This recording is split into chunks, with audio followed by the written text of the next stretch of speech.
నమస్తే. రాహు భగవానుడు నక్షత్ర మార్పు మొన్ననే జరిగింది, నవంబర్ 23వ తారీఖు. బట్ ట్రూ రాహు నక్షత్ర transit is on December 2nd. So కాబట్టి శతభిష నక్షత్రం కుంభరాశిలో తనదైన సొంత నక్షత్రానికి శతభిష నక్షత్రానికి ఆయన ట్రాన్సిట్ అవ్వడం జరిగింది.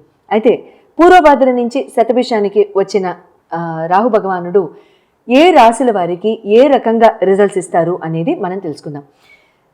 ఈ సంవత్సరం మొదల్లో ఫిబ్రవరి 24వ తారీఖు ఆయన పూర్వభద్ర నక్షత్రానికి ట్రాన్సిట్ అయ్యారు. మే 18న ఆయన కుంభరాశికి మీనరాశి నుండి ఆయన ట్రాన్సిట్ అవ్వడం, కేతుతో పాటు కేతు భగవానుడేమో సింహరాశికి ట్రాన్సిట్ అవ్వడం, రాహు భగవానుడు కుంభరాశికి ట్రాన్సిట్ అవ్వడం జరిగింది. అయితే అప్పుడు మనం చెప్పుకున్నాం రకరకాల రిజల్ట్స్, రకరకాల గోచార రీత్యా ఫలితాలు ఎలా ఉంటాయనేది చెప్పుకుందాం. ఇప్పుడు ఇన్ జనరల్ రాహు భగవానుడు ఇచ్చే రిజల్ట్స్ ఏ రకంగా ఉంటాయనేది మనం తెలుసుకుందాం. And at the same time అన్ని రాసుల వారు తీసుకోవాల్సిన ఎటువంటి నియమాలు పాటించాలి, లేకపోతే ఎటువంటి జాగ్రత్తలు తీసుకోవాలని తెలుసుకుందాం. ఇక్కడ శతభిష నక్షత్రం గురించి కనుక మనం మొదలు మాట్లాడుకుంటే, శతభిష పేరులోనే ఉంది. 100 టైప్స్ ఆఫ్ పాయిజన్ని కూడా హరించేసే కెపాసిటీ ఈ నక్షత్రానికి ఉంటుంది. అంటే ఈ నక్షత్రంలో పుట్టిన వాళ్ళకు ఉంటుంది. వీళ్ళకి జనరల్గా ఫుడ్ పాయిజనింగ్ అవ్వడం కానీ, లేదా ఇటువంటి అంటే food poisoning related health disorders రావడం కానీ ఇలాంటివి జనరల్గా జరగవు. వైరల్ ఫీవర్స్ జనరల్గా వీళ్ళకి రావు. ఒకవేళ వచ్చినా అది 1 to 4 days గ్యాప్లోనే తగ్గిపోతుంది. బియాండ్ 4 వీళ్ళకి నడవదు, అది ఆ ఫీవర్స్ అనేవి నడవు. But at the same time again it really depends. మళ్ళీ ఒక్క పర్సంటేజ్ ఆఫ్ పాపులేషన్ని నేను ఇక్కడ బ్రాకెట్లో పెడతాను అండ్ ఎలిమినేట్ కూడా చేస్తాను ఆ పర్సంటేజ్ని. ఇక్కడ ఏమవుతుందంటే రాహు భగవానుడు ఎక్కడ ప్లేస్మెంట్ వాళ్ళ కుండలిలో, వాళ్ళ జన్మ కుండలిలో ఎలా ప్లేస్ అయి ఉన్నారనేది కూడా మనం కనుక కన్సిడర్ చేసుకున్నట్లయితే, పరిగణనలోకి తీసుకున్నట్లయితే అక్కడ మనకి ఇంకా బెస్ట్ రిజల్ట్స్ అనేవి మనం చెప్పుకోవడానికి వీలవుతుంది. రాహు భగవానుడు ఛాయాగ్రహం అని, ఇల్యూజన్ గ్రహం అని, తర్వాత మాయ చేకూరుస్తాడని, వచ్చి రాగానే ఢమేల్ అనేస్తాడని, లేకపోతే కూల్చడానికే వచ్చే మహానుభావుడని రకరకాల నిందలు మనం జనరల్గా ఆయన మీద పాపం వేసేస్తూ ఉంటాం. ఎందుకంటే నోరు లేదు కదా ఈ ప్లానెట్స్కి, వేసేయడం ఈజీ, అంతేనా? Very good. But all false, అటువంటివి ఏమీ కావు, అస్సలు కాదు. రాహు భగవానుడు ఇచ్చినట్టు ఎవరు ఇవ్వలేరు. రాహు భగవానుడు అంటే హిందీలో ఒక సామెత కూడా ఉంది, చప్పటి ఫాడికే దేనాతో రాహుకి ఆగి కోయినే కర్ సక్తా అని. అంటే so రంక్ say Raja, Raja to రంక్, నేను చాలాసార్లు కూడా చెప్పాను అది.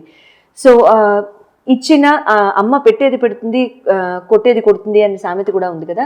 బహుశా రాహు భగవానుని చవి చూసిన తర్వాతనే, ఆయన ప్రేమని చవి చూసిన తర్వాతే ఎవరో ఆ సామెత పెట్టుంటారని నేను మనస్ఫూర్తిగా నమ్ముతాను. ఎందుకంటే తల్లి కూడా రాహు స్వరూపం కిందనే మనం చెప్పుకోవచ్చు, ఎందుకంటే అమ్మవారి స్వరూపమే కాబట్టి. సో కాబట్టి ఇక్కడ మన శ్రద్ధ, మన ఫోకస్, మన డిసిప్లిన్, మన భక్తి, మన లైఫ్ స్టైల్ ఇవన్నీ కూడా చాలా నీతిగా, నియమంగా, ధర్మంగా కనుక మనం పాటిస్తూ కనుక వెళ్ళినట్లయితే రాహు భగవానుడు ఏమీ చేయరండి. ఆయన ఏమీ చేయరు. మనం ఎక్కడైనా క్రమం తప్పితేనే కాస్త క్రమశిక్షణలో పెడతారు, చేయి పట్టుకుని లాగుతారు. ఆ లాగడంలో కాస్త గట్టిగా లాగుతారు, అంతే, పెద్దగా ఏముండదు, ఇబ్బంది ఏం లేదు.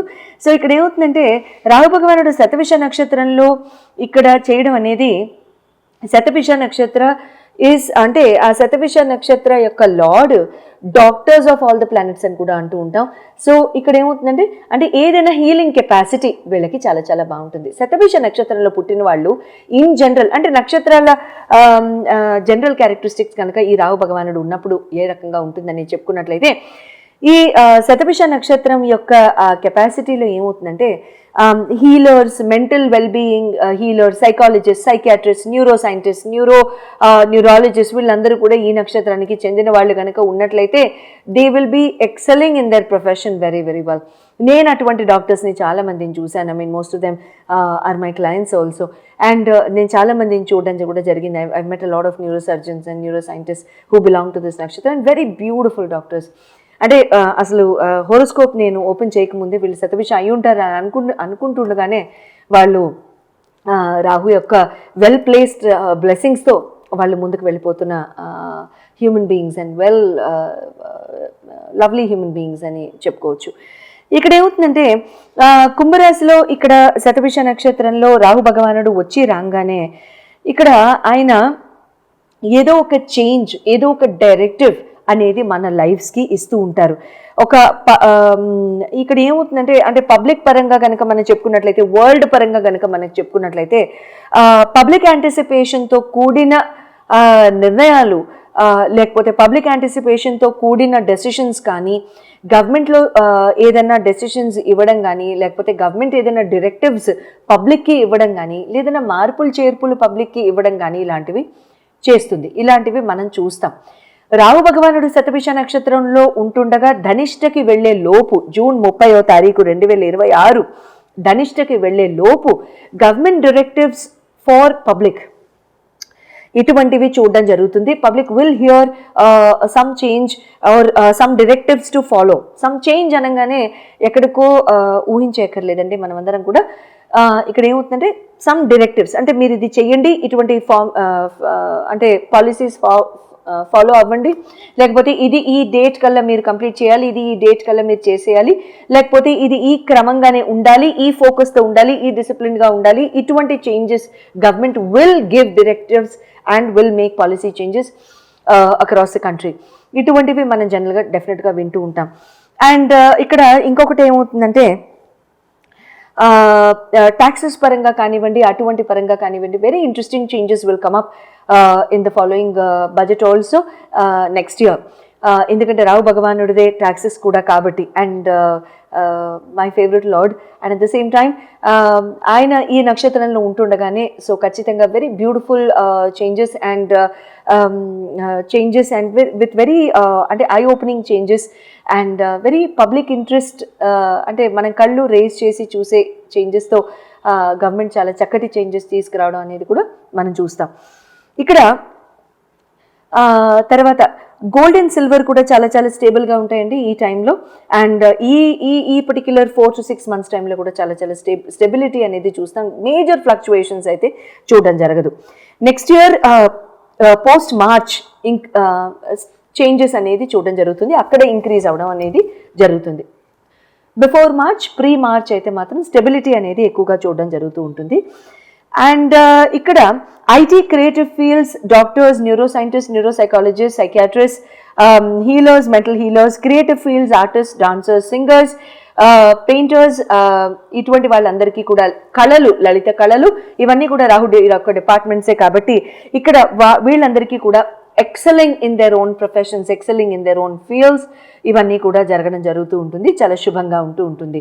మీరు కనుక ఎంతో కాలంగా ఈ పర్టిక్యులర్ ఫీల్డ్స్లో మేము ముందుకు వెళ్దాం అనుకుంటున్నాం, బట్ వెళ్ళలేదు, ప్రోత్సాహం లేదు, లేకపోతే ఇంట్లో పనుల మొలాన, ఇంట్లో రెస్పాన్సిబిలిటీస్ మొలాన చేయలేదు అనుకుంటే, please take out time for your self.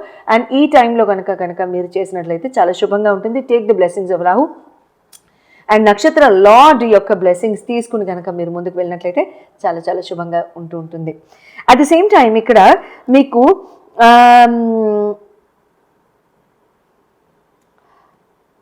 ఏదైనా కాంపిటీషన్స్లో పార్టిసిపేట్ చేయాలనుకున్నా, లేకపోతే ఏదైనా ఆర్ట్ ఫామ్స్ ఏదైనా చేయాలనుకున్నా, లేకపోతే స్కిల్డ్ లేబర్కి మీరు ఏదైనా ప్రోత్సాహం ఇద్దామని మీరు ఏదైనా చేద్దామనుకున్నా, అటువంటివన్నీ కూడా మీరు ముందుకు వెళ్ళి చక్కగా చేయడానికి ట్రై చేయండి. శుభంగా ఉంటుంటుంది. Please support the tribes and please support the skilled workers. ఎందుకంటే మీరు ఏదైనా కొనుక్కునేటప్పుడు ప్లీజ్, నేను ఈ ఇయర్ స్టార్టింగ్లోనే చెప్పాను, try and support skills men. ఎందుకంటే వాళ్ళ ఆ స్కిల్స్ కనుక హరించకపోతే we will not be able to get them back. ఎందుకంటే మీరు నేను కూర్చుని బహుశా మీరు ఏమైనా చేయగలరేమో, I'm not that creative, so నేనైతే చేయలేను.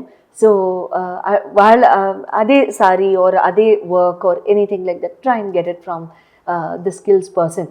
అండ్ అంటే మనం పక్కనే ఉందనో, లేకపోతే ఏదైనా షాప్లోకి వెళ్ళో, స్టోర్లోకి వెళ్ళో కొనుక్కునే బదులు అటువంటివి వాళ్ళని సపోర్ట్ చేస్తే they'll feel motivated and they will continue, and generations కూడా ముందుకు వస్తూ ఉంటాయి. And at the same time ఇక్కడ షేర్ మార్కెట్, స్పెక్యులేషన్, ట్రేడింగ్, ఆ డిపార్ట్మెంట్స్ కనుక చూసుకున్నట్లయితే they will do very good. Excitement చాలా చాలా బిల్డప్ అవుతుంది. క్రౌడ్లో కూడా, పాపులేషన్లో కూడా ఎక్సైట్మెంట్ చాలా బాగుంటుంది. Speculation in terms of trade market, stocks and ఆ పర్టిక్యులర్ సెగ్మెంట్ ఆఫ్ బిజినెస్, అవన్నీ కూడా చాలా చాలా రాణిస్తాయి. And there will be a huge rush and huge anxiety in terms of the fluctuation also. Public will talk a lot during this time before 30th of June. ఇది overall నేను చెప్పింది. So enjoy your time in Rahu transiting through Shatabhisha నక్షత్ర.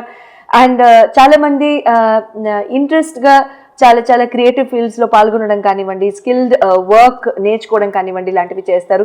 So నేను చెప్పిన ఈ segments అన్ని కూడా touch చేయడానికి ట్రై చేయండి. ఇటువంటి ఆస్పెక్ట్స్లో మీరు ఒకవేళ స్పెక్యులేషన్ బాగుంది, ట్రేడ్ మార్కెట్లో బాగుంది అని అనుకున్నట్లయితే మీ రాశికి ఎలా ఉంది అనేది, మీ జన్మ గోచార రీత్యా రాహు ఎక్కడున్నారు అనేది, మీ లగ్న రీత్యా ఎక్కడ ఉన్నారు అనేది మీరు చెప్పించుకోదలుచుకుంటే అప్పుడు ఆ తర్వాత ఇన్వెస్ట్మెంట్స్కి వెళ్ళడం మంచిది. ఎందుకంటే ఓవరాల్ జనరల్ పర్స్పెక్టివ్తో చెప్తాం కాబట్టి. So 12% of the population in general in the world will come under the same రాశి. కాబట్టి వాళ్ళందరూ కూడా స్పీడ్గా ఆ పర్టికులర్ నిర్ణయం తీసుకోకుండా ఇక్కడ మన జన్మ కుండలి ప్రకారం సే ఫర్ ఎగ్జాంపుల్ మనం చేయొచ్చా అనేది మనం విశ్లేషించి మనం చూపించుకున్నట్లయితే మంచి జరుగుతుంది. కాబట్టి స్క్రీన్ మీద డిస్ప్లే చేయబడిన నంబర్స్కి కాల్ చేసి మీరు చెప్పించుకోవచ్చు. సో తదుపరి తర్వాత మీరు ఈ పర్టికులర్ సెగ్మెంట్స్ అన్నింటిలో కూడా మీకు కావాల్సిన డెసిషన్స్ అనేది తీసుకోవచ్చు. మీనరాశి వారికి రాహు భగవానుడి యొక్క శతభిష నక్షత్రం అందు ట్రాన్సిట్ మీకు ఏ రకంగా ఉంటుందో తెలుసుకుందాం. మీనరాశి వారికి 12వ స్థానంలో గోచరిస్తున్న రాహు భగవానుడు తనదైన సొంత నక్షత్రంలో luxury travel expenses, flight, cruise expenses, lavish eating, lavish spending, కొత్తగా ఏదైనా ప్రాపర్టీ కొనుగోలు చేయడం, ఉన్న కెపాసిటీకి కూడా దానితో పాటుగా పరుగులు తీస్తూ లేదా ఇంకొంచెం స్ట్రెచ్ అయి తీసుకోవడం, చాలా 84th floor, 54th floor, 120th floor వింటూ ఉంటాం. అటువంటివి చేయడం కానివ్వండి, అటువంటివి జరుగుతాయి. అటువంటివి ఎంతమంది బుక్ చేశారు కమెంట్స్లో చకచక రాసేసేయండి. I'll be very excited to read your comments. ఎందుకంటే Rahu is all about elevation, height. ఎక్కడో ఫ్లోర్లో ఉన్న వాళ్ళు వీళ్ళందరూ రాహు కేటగిరీ. సో మిగతా వాళ్ళందరూ ఫస్ట్, సెకండ్, థర్డ్ ఇవి చూస్ చేసుకుంటూ ఉంటారు. 10 and above ఉన్న వాళ్ళందరూ కూడా అంటే రాహు కేటగిరీ. అండ్ ఇంకా తర్వాత హవామే అంటే గాలిలో, స్కై వ్యూ, ఎయిర్పోర్ట్స్లో జనరల్గా చూస్తూ ఉంటాం ఈ వ్యూ ఆ వ్యూ అని. నిజంగా అక్కడికి వెళ్తే ఏ వ్యూ ఉంటుందో తెలియదు కానీ బట్ సో అటువంటి అంటే ఏమవుతుందంటే అటువంటి వ్యూల్లో ఉండడం తప్పు కాదు, కానీ ఇక్కడ జనరల్గా రాహు ఏం చేయిస్తారు అనేది చెప్తాను.